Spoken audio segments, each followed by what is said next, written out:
은혜 받으실 말씀은 레위기 26장입니다. 레위기 26장 3절에서 9절까지 말씀이 되겠습니다. 레위기 26장 3절로 9절 말씀입니다. 다 같이 우리 한 목소리로 레위기 26장 3절로 9절의 말씀 합독하시겠습니다. 너희가 내 규례와 계명을 준행하면 내가 너희에게 철따라 비를 주리니 땅은 그 산물을 내고 밭의 나무는 열매를 맺으리라. 너희의 타작은 포도 딸 때까지 미치며 너희의 포도 따는 것은 파종할 때까지 미치리니 너희가 음식을 배불리 먹고 너희의 땅에 안전하게 거주하리라. 내가 그 땅에 평화를 줄 것인즉 너희가 누울 때 너희를 두렵게 할 자가 없을 것이며 내가 사나운 짐승을 그 땅에서 제할 것이요 칼이 너희의 땅에 두루 행하지 아니할 것이며 너희의 원수들을 쫓으리니 그들이 너희 앞에서 칼에 엎드려질 것이라. 또 너희 다섯이 백을 쫓고 너희 백이 만을 쫓으리니 너희 대적들이 너희 앞에서 칼에 엎드려질 것이며 내가 너희를 돌보아 너희를 번성하게 하고 너희를 창대하게 할 것이며 내가 너희와 함께한 내 언약을 이행하리라. 아멘. 이 말씀으로 두 가지 길이라는 제목으로 은혜 말씀을 나누겠습니다. 이 세상에는 늘 길을 사람들이 만들어 놓고 길을 따라서 행동을 합니다. 차는 찻길로 달리고 자전거는 자전거로 다니고 사람은 사람들이 걸어 다니는 인도를 따라서 움직입니다. 하늘에도 길이 있죠. 비행기가 잘 날 수 있는 길이 있습니다. 바다에는 뱃길이 있습니다. 그와 마찬가지로 우리 신앙생활에 있어서 하나님이 원하시는 길이 있고 하나님이 원치 않는 길이 있습니다. 두 가지 길이죠. 여러 가지 길이 있지만은 두 가지 길로 하나님 말씀을 합니다. 하나님이 원하시는 길이 있고 하나님이 원하지 않는 길이 있다는 것을 우리에게 말씀을 합니다. 그러니까 우리들은 하나님이 원하시는 길이 무엇인지를 찾아야 되고 하나님이 원치 않는 길이 무엇인지를 찾아서 가지 말아야 합니다. 그런 것들 분별하지 못하고 무조건 길로 가겠다고 그랬을 때에 그 결과는 정말로 참담한 일들을 만나고 낭패를 당할 때가 있다는 말씀입니다.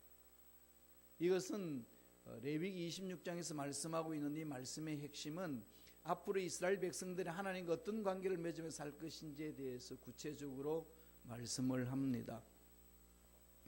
간단히 말씀드려서 두 가지 길이라는 거죠.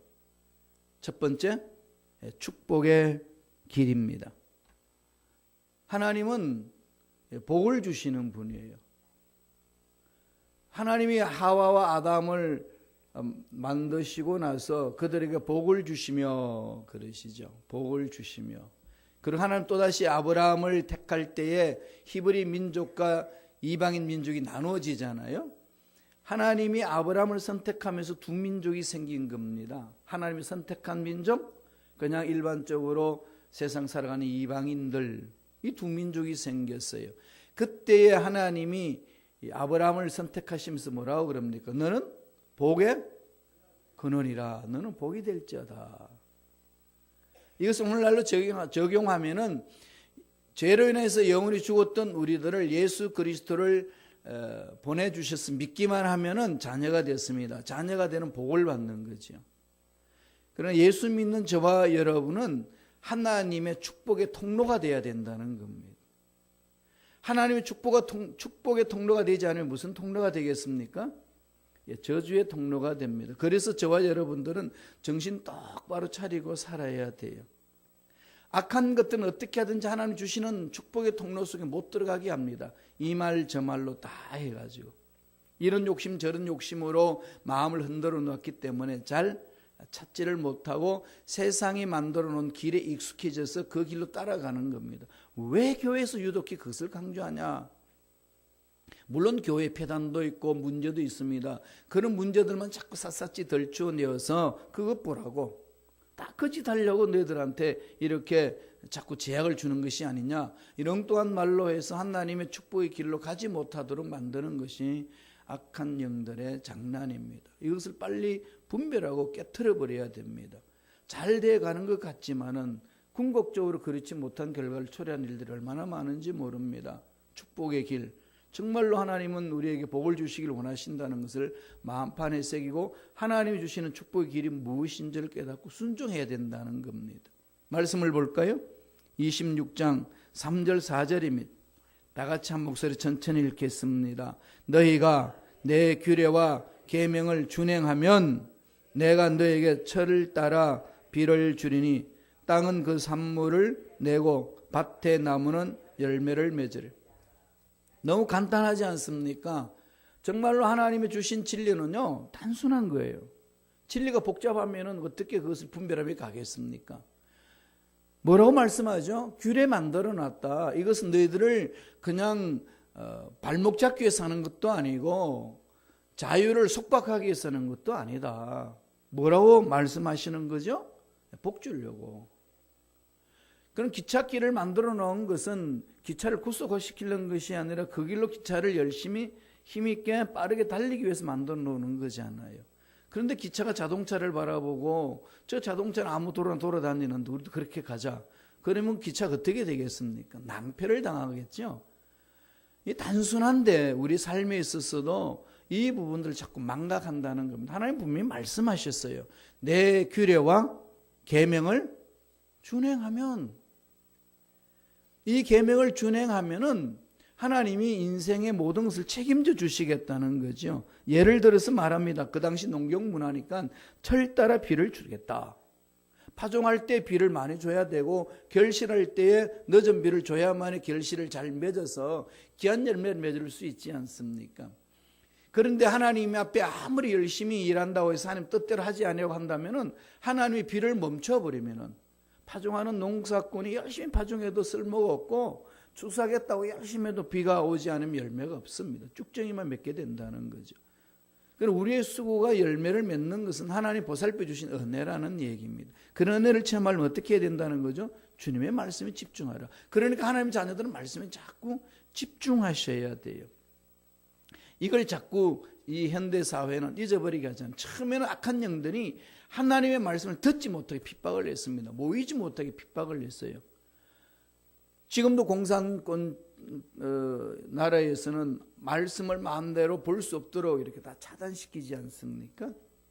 그럼에도 불구하고 지하에서 남몰래 입을 덮어쓰고 부르짖고 눈물로 기도하며 말씀을 읽습니다. 신앙의 그 능력을 체험하면서 힘들고 어려운 걸 견뎌내는 거죠. 그런 것도 있지만 이 자유주의 국가에서는 다 이렇게 만들어요. 그러면 듣게 만듭니다. 근데 들은 것을 듣는 것으로 마치고 읽는 것을 읽는 것으로 마치는 거죠. 그마저도 안 할 때가 얼마나 많습니까? 분주하고 문제 많고 할 일 많고 힘들고 재미있는 일들이 너무 많으니까 그게 다 문제가 있는 거죠. 다이어트에 있어서 가장 실패하는 원인이 어디에 있다고 그러죠? 다이어트를 해야 되겠다고 딱 결심을 내는데 늘 결심이 언제부터 시작하죠? 내일부터. 내일부터가 여기까지 온 거죠. 신앙생활이 그래요. 그렇지, 말씀을 받았으니까 한번 결단하고 해보자. 언제부터? 내일부터. 오늘 실컷 놀고 먹고 마시고. 이러다가 보니까 그게 습관적으로 쌓여져 나가는 겁니다. 늘 마귀들은 뒤로 미룹니다. 지금부터 모든 것들을 마음을 집중하고 가는 게 중요하죠. 계명을 지키면 그런 하는 모든 일에 복을 주시겠다고 말씀합니다. 7절 보세요. 6절 7절에 이렇게 말씀합니다. 다 같이 읽어볼까요? 내가 그 땅에 평화를 줄 것인즉 너희가 누울 때에 너희를 두렵게 할 자가 없을 것이며 내가 사나운 짐승을 그 땅에서 제할 것이요 칼이 너희 땅에 두루 행하지 아니할 것이며 너희의 원수들을 쫓으리니 그들이 너희 앞에서 칼에 엎드러질 것이라. 아무리 약한 것들이 괴롭혀도 말씀에 서서 말씀을 붙잡고 달려가는 사람들은 하나님이 붙드신다는 거죠. 앞길이 막히는 것 같고 이러다가는 끝날 것만 같았는데 어느 순간 하나님이 하늘 문을 여셔서 복을 주신다는 겁니다. 하나님이 주실 복을 바라보고 앞당겨서 감사하는 것이 하나님을 신뢰하는 자의 삶 아니겠습니까? 그러나 하나님이 책임져 주시는데 왜 자꾸 세상 문제에 끌려다니느냐 라고 말씀을 합니다. 평화의 축복, 샬롬은요 하나님이 주셔야 돼요. 아무리 돈이 많아도 마음에 샬롬이 없고 평안이 없으면 불안하잖아요. 높은 지위에 있고 좋은 사람들 많이 만나고 물질도 풍부한데 나도 모르게 마음이 불안합니다. 내 마음 왜 이런지 나도 몰라 그럽니다. 하나님이 그 마음을 붙들지 않으면 늘 불안하는 거거든요. 건강도 아무리 피트니스 가서 운동도 하고 공기 좋은 걸 마신다고 막 산책도 하고 조깅도 하고 열심히 하지만은 그렇게 건강 관리를 한다 할지라도 물론 그거 하셔야 돼요. 열심히. 그러나 더 중요한 게 뭐죠? 하나님이 건강을 지켜줘야 됩니다. 아무리 내가 건강 관리를 잘하려고 노력을 해도 음식도 절약하고 맛있는 거 먹고 그래도요. 하나님이 건강 지켜주지 않으면 하루아침에 그냥 가라앉아 버리지 않습니까? 이건 우리들이 실생활에서 많이 체험을 합니다. 평화, 샬롬은 하나님 주시는 복이에요. 이렇게 얻을 수 있는 복은 어디서 온다는 거죠? 말씀 위에 쓸 때. 하나님이 인생의 주인이십니다. 앞날은 책임져 주실 줄로 믿습니다. 자꾸 감사하며 하나님 해줄 것을 믿고 기대하며 나아가는 거죠. 하나님 앞에 오는 자는 하나님이 늘 말씀하셨어요. 히브리서 11장 6절에 뭐라고 그랬습니까? 하나님을 기쁘시게 하는 자는 하나님이 살아계시는 것과 하나님을 찾는 자들에게는 상 주시는 자이심을 믿어야 할지니라. 그 믿음으로 오는 거죠. 세상이 힘들고 어렵고 문제가 많아도 교회 공동체 가면 나를 괴롭히는 염소 같은 사람이 있어도 나는 하나님 만나라고 한다. 하나님이 나를 보살펴 주신다. 하나님의 상 주시는 분이시다. 믿고 가는 자 붙들어 주신다는 말씀입니다. 이런 믿음을 오셔야 된다는 거죠. 말씀에 서는 자의 삶 아니겠습니까? 그러면 이렇게 또 복을 주신다고 합니다. 26장 9절 다 같이 한 목소리 읽어볼까요? 26장 9절입니다. 레위기 내가 너희를 돌보아 너희를 번성하게 하고 너희를 창대하게 할 것이며 내가 너희와 함께한 내 언약을 이행하리라. 하나님의 언약을 따라서 이루신다는 거죠. 한번 약조하신 것은 하나님이 변개하지 않습니다. 이 신실하신 하나님이시잖아요. 세상 사람들은 계약을 해서도 파기하기도 하고 여러 가지 일들 많이 하지 않습니까? 그러나 하나님 한번 딱 약속하신 것은 한 번도 변함이 없다는 겁니다. 꽉 막혔는데 도저히 안 된다는 건데 믿고 갔더니 어느 순간에 뻥 뚫려버립니다. 하나님이 예비하신 복을 받아 누린다는 거죠. 뭐라고 그럽니까? 번성하게 하고 창대하게 할 것이며 너희와 함께한 내 언약을 이행하리라. 민족의 번성을 말합니다. 아브라함 믿고 따라갔더니 궁극적으로 아브라함은 때가 되면 그런 은혜를 맛보지 않습니까? 여러 힘들고 어려움이 있을 때마다 이 약속의 말씀을 자꾸 붙들고 나아갔어요. 반드시 이루어집니다. 반드시 이루어집니다. 우리 순범 시카고 교회에서 공동의회를 해서 교회 이전에 대해서 우리 다 합의를 이루고 갔습니다. 우리 헌법에는 3분의 2만 찬성하면 옮길 수 있습니다. 근데 95%가 찬성을 했어요. 5%가 이제 반대를 하신 분이 계시는데 어떤 연유로 반대했는지 모르지만 95%가 찬성을 했으면 하나님의 마음을 그렇게 심어 주신 겁니다. 그러면 어떻게 돼가죠?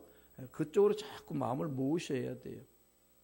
성전 이전에 대해서 반대하는 사람으로 투표를 했어도 하나님이 공동체를 가는 것을 원하시는구나. 하나님의 마음을 실어야 됩니다. 내 마음을 실는 거 아니에요. 하나님의 마음을 안고 그게 실어야 됩니다. 그래 복을 받을 수 있어요. 내가 잘되고 후손이 잘되고 앞날에 형통한 복을 이루려면 하나님이 교회 공동체의 마음을 실어준 내용에다가 마음을 집중하고 가야 됩니다. 난 원하지 않아. 이런 식으로 자꾸 가게 되면 하나님의 마음과 자꾸 이간되고 나누어지고 하는 일도 잘 안 되고 막히고 어렵습니다. 여러분 자녀 후손들 잘 되길 원하잖아요. 그러려면요 늘 아버지 말씀에 있어서 크게 집중하셔야 됩니다. 내 마음이 싫다 좋다 이런 것을 떠날 줄 알아야 돼요. 말씀에 서야 됩니다. 그럼 하나님 뭐라고 그럽니까? 창대하게 하리라. 내가 번성하게 하리라. 하나님이 복받는 길을 열어주셨거든요. 그럼 우리들은 내 고집을 꺾어버리고 하나님이 복을 주시는 쪽으로 마음을 집중하셔야 됩니다. 그래야 하나님이 지켜주시고 보살펴주시는 거죠. 건강도 지켜주시고 앞날도 지켜주시고 자녀 후손들도 지켜주신다고 약속하셨습니다. 그 말씀을 붙들어야 돼요. 이건 여러분들이 말씀에 깊이 뿌리를 내려야 됩니다. 26장 11절 12절에도 그 풍족한 은혜를 말씀하고 있습니다. 다 같이 볼까요? 읽습니다. 내가 내 성막을 너희 중에 세우려니 내 마음이 너를 싫어하지 아니할 것이며 나는 너희 중에 행하여 너희의 하나님이 되고 너희는 내 백성이 될 것이니라. 성막을 너희 중에 세운다. 순범시카고 교회에 이전할 이 예배당을 하나님이 선물로 주실 줄로 믿습니다. 보고 달려가야 되죠. 그냥 보고 달려가야 됩니다. 하나님이 하실 일이 있기 때문에 그런 계획을 주고 다음에 공동의회 회의를 하고 결정을 내려주셨거든요. 그러니까 그걸 자꾸 바라보셔야 돼요. 그게 하나님 복받는 비결이잖아요. 하나님이 지금 뭘 원하시는지 여기에 늘 집중하는 것이 가장 중요합니다. 뭐라는 거죠? 언약을 지켜라.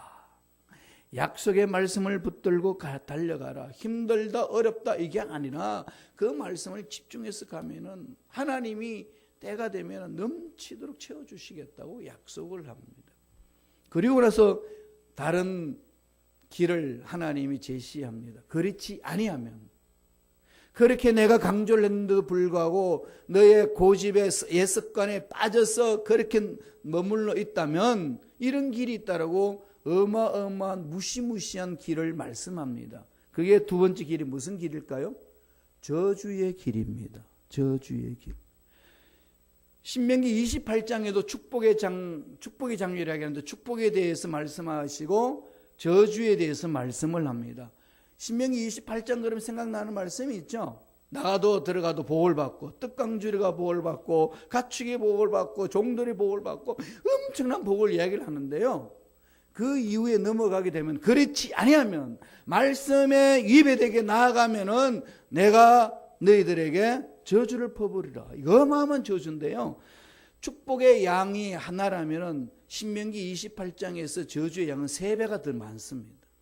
구체적으로 말씀하고 있어요. 그러나 신명기 28장 읽으실 때는요, 축복의 장을 열심히 축복에 대한 말씀 읽지만은 어떠할 때 저주를 받는 것인지를 읽으셔야 돼요. 오늘 많은 성도들이 그 말씀을 안 읽으시더라고요. 무시무시하다고.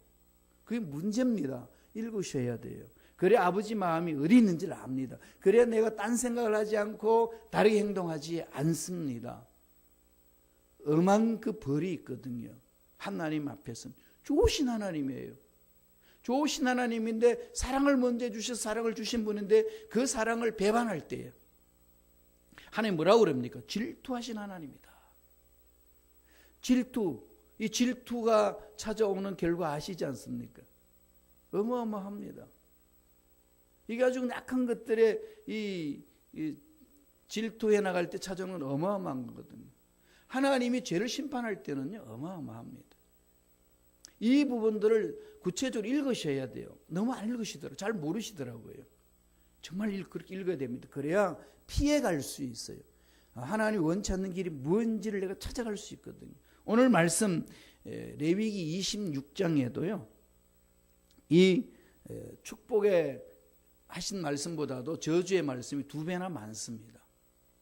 구체적으로 말씀하고 있어요. 순종하면은 이런 축복이 있지만은 불순종하면은 이런 저주가 있다.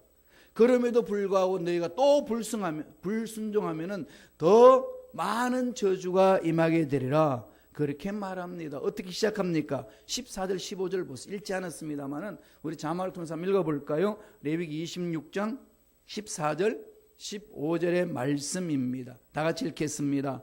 그러나 너희가 내게 청종하지 아니하여 이 모든 명령을 준행하지 아니하며 내 규례를 멸시하며 내 마음에 내 법도를 싫어하며 내 모든 계명을 준행하지 아니하며 내 언약을 배반할진대 하신 말씀을 무시해버리고 농담으로 여겨버리고 준행하지 아니하면은 내 언약을 배반한 거다. 그 먼저 전제하시는 거죠. 그 말씀은 나를 무시하는 거다. 나를 무시하는 자에게는 어떤 무시무시한 죄가 벌이 임하는지 너희는 알라 이겁니다. 그러니까 내 삶을 지켜봐야 되잖아요. 혹시 나는 하나님의 마음을 무시하고 하나님의 말씀을 무시하고 하나님과 상관없는 삶은 아닌지를 보려면 어디로 가야 되죠? 하나님이 이런 일을 하지 말라는 그 말에 집중을 하셔야 됩니다. 만약에 무시하게 되면 어떤 일이 있다는 거죠? 16절이에요. 26장 16절 보세요. 다 같이 한 목소리 읽겠습니다. 내가 이같이 너에게 행하리니 곧 내가 너에게 놀라운 재앙을 내려 폐병과 열병으로 눈이 어둡고 생명이 쇠약하게 할 것이요 너희가 파종한 것은 헛되리니 너희의 대적이 그것을 먹을 것이며. 이게 우리 실질적으로 재앙이 오는 어떤 재앙이 놀라운 재앙이라는 것은요 갑자기 임한다는 거예요. 놀랍다로 번역되어 있죠.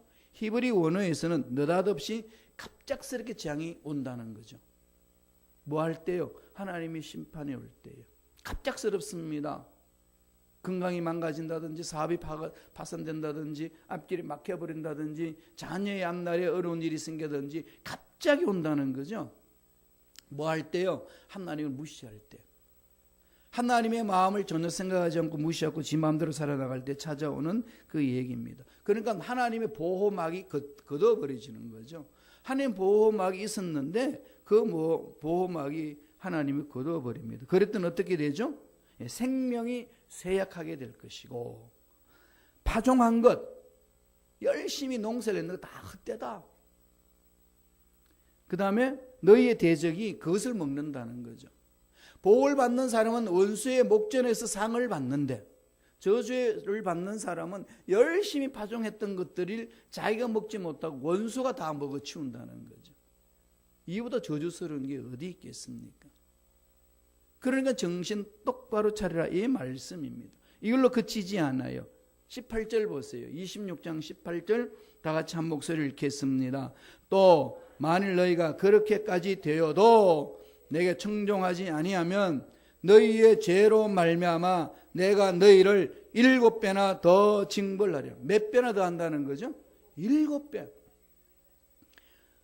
사업도 망하고 앞날도 망하고 일을 열심히 했지만 다 헛되고 돈 모았지만은 돈이 다 도난당하고 이 모든 재산들이 축나고 어려운 문제가 생기는데 정신 차리라 이렇게 말씀하시고 그럼에도 불구하고 말 듣지 아니하면 너희의 죄로 말미암아 다른 거 아니에요. 너희의 죄로 말미암아 내가 너희를 7배나 더 징벌하겠다. 얼마나 무시무시합니까? 이 무시무시한 이 벌이 임한다는 거죠. 7이라는 숫자는 온전하다, 완성이라는 것 아니겠습니까? 7배 강하게 재앙을 내린다는 말은 자기 생각에 빠져있고 하나님의 말씀을 무시하고 고집할 때에 상상할 수 없는 재앙으로 덮쳐버릴 것이다. 이 부분이죠. 이런 일들을 하나님이 먼저 경고를 하고 하나님이 거기에서 벗어나도록 해결할 수 있는 길을 던져줍니다. 단계별로. 7배나 더 재앙을 내릴 때 누가 감당하겠습니까? 감당하지 못합니다. 더 나아가서 26장 24절 25절 한번 볼까요?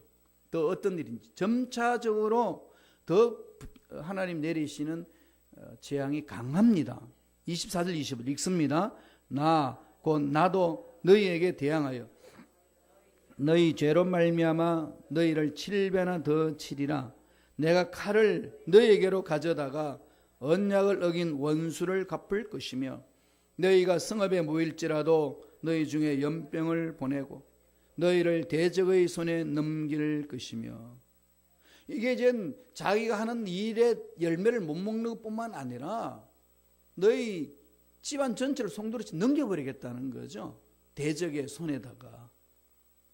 그런데 이런 일들이 비일비재하게 일어나지 않습니까? 정신 차리라는 거죠. 점차적으로 강해지는 겁니다. 그러니까 늘 하나님 뜻에 집중하셔야 돼요. 늘 하나님 뜻에 자기 자신을 맞춰야 됩니다. 그게 신앙생활이에요. 그렇기 때문에 하나님은 축복에 대해서 늘 복의 하나님이라고 강조하지만은 그렇지 아니하면 질투의 하나님이시기 때문에 그 축복을 거부하는 자에게는 재앙이 이렇게 넘쳐나게 임한다. 강하게 말씀을 해 줍니다. 더 점층적으로 재앙이 더 커지는 거죠.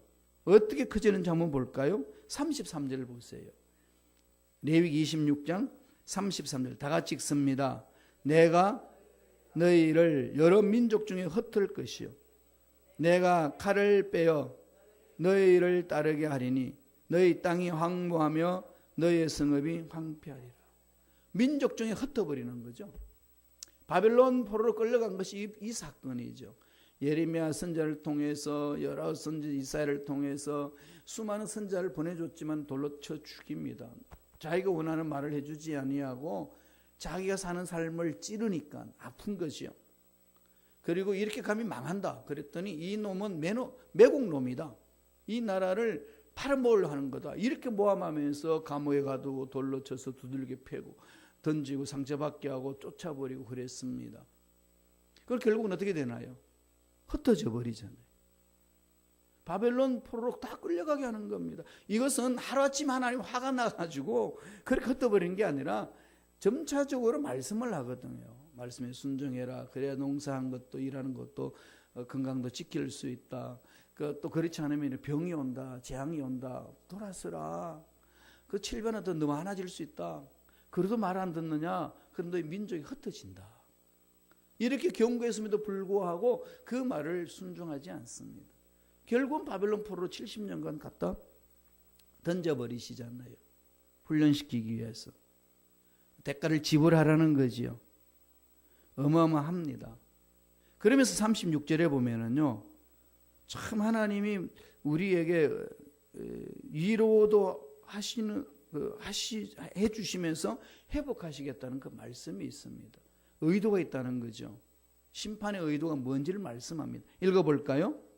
너희 남은 자에게는 그 원수들이 땅에서 내가 그들의 마음을 약하게 하리니 그들은 바람에 불린 잎사귀 소리에도 놀라 도망하기를 칼을 피하여 도망할 듯 할 것이요 쫓는 자가 없어도 엎드러질 것이며. 갑자기 땅 얘기가 나옵니다. 땅.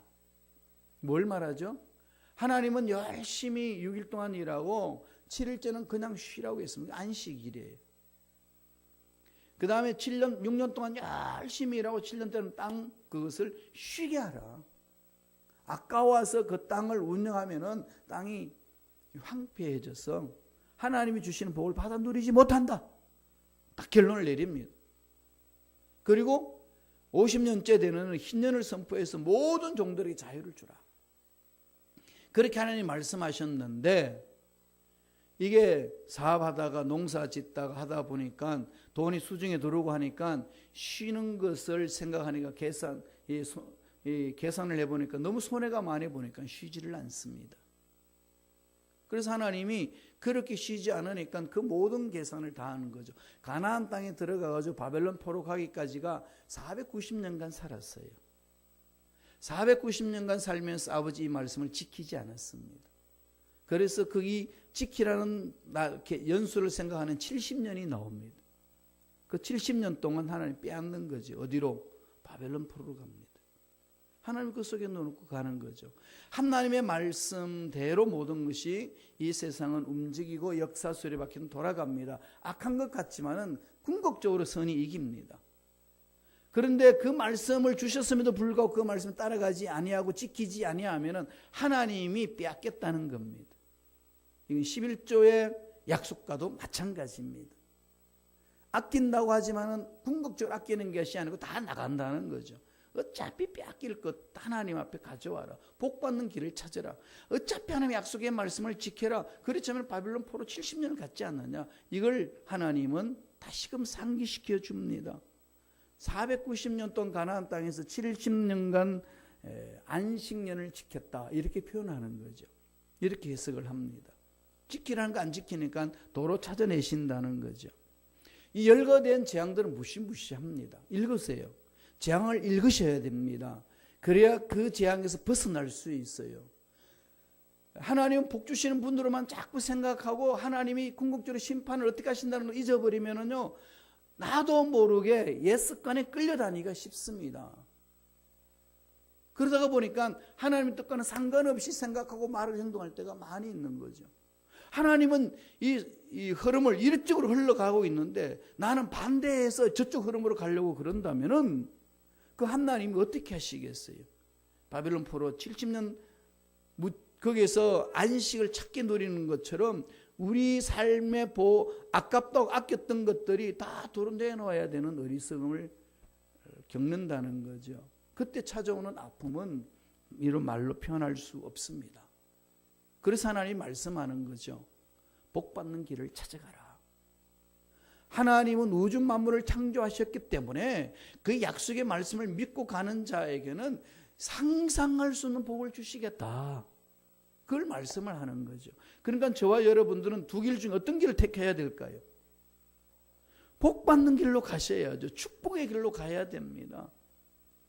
그는 제가 보니까요, 목사님들은 이 축복의 길로 가도록 만드는 것이 참 목자의 길 아니겠습니까?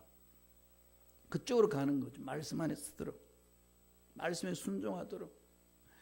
그래야만 복을 받을 수 있는 길이니까. 복을 주시는 길을 열어놨는데 자꾸 그 길을 안 찾아가고 내가 편한 길로 가다가 보니까 저주를 받는다는 거죠. 두 길입니다. 축복의 길이냐 저주의 길이냐.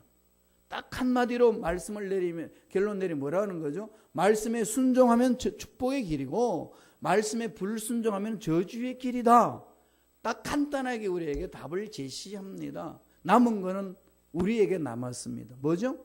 순종하느냐 불순종하느냐. 나의 머리로 굴려가지고 생각해서 이해타산이 맞으면 가고 이해타산이 맞지 않으면 안 가고 이런 차원이 아닙니다. 손해 본다 할지라도 아버지께서 약속하신 명령이기 때문에 순종합니다. 결론 내리고 실행해야 됩니다. 그런 길을 찾아가셔서 하나님이 예비하신 복을 듬뿍 체험하시고 복받는 축복의 통로가 되시기를 간절히 축원합니다. 기도하겠습니다. 하나님 아버지 감사와 찬양을 드립니다.